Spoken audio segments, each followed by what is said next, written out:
The PNI SafeHouse HS260 wireless smoke sensor is very easy to use and install because it does not require any cables, using a wireless communication with 433 MHz frequency signals.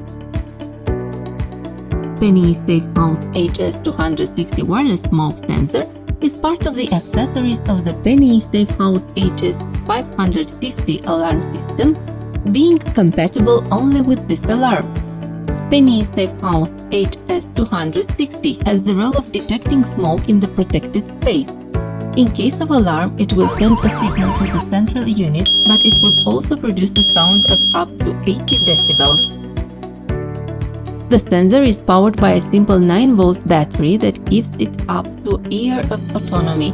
However, it is recommended that you test the functionality of the detector every few months. It has a pleasant design and small size, so its presence on the ceiling of the house will not bother you.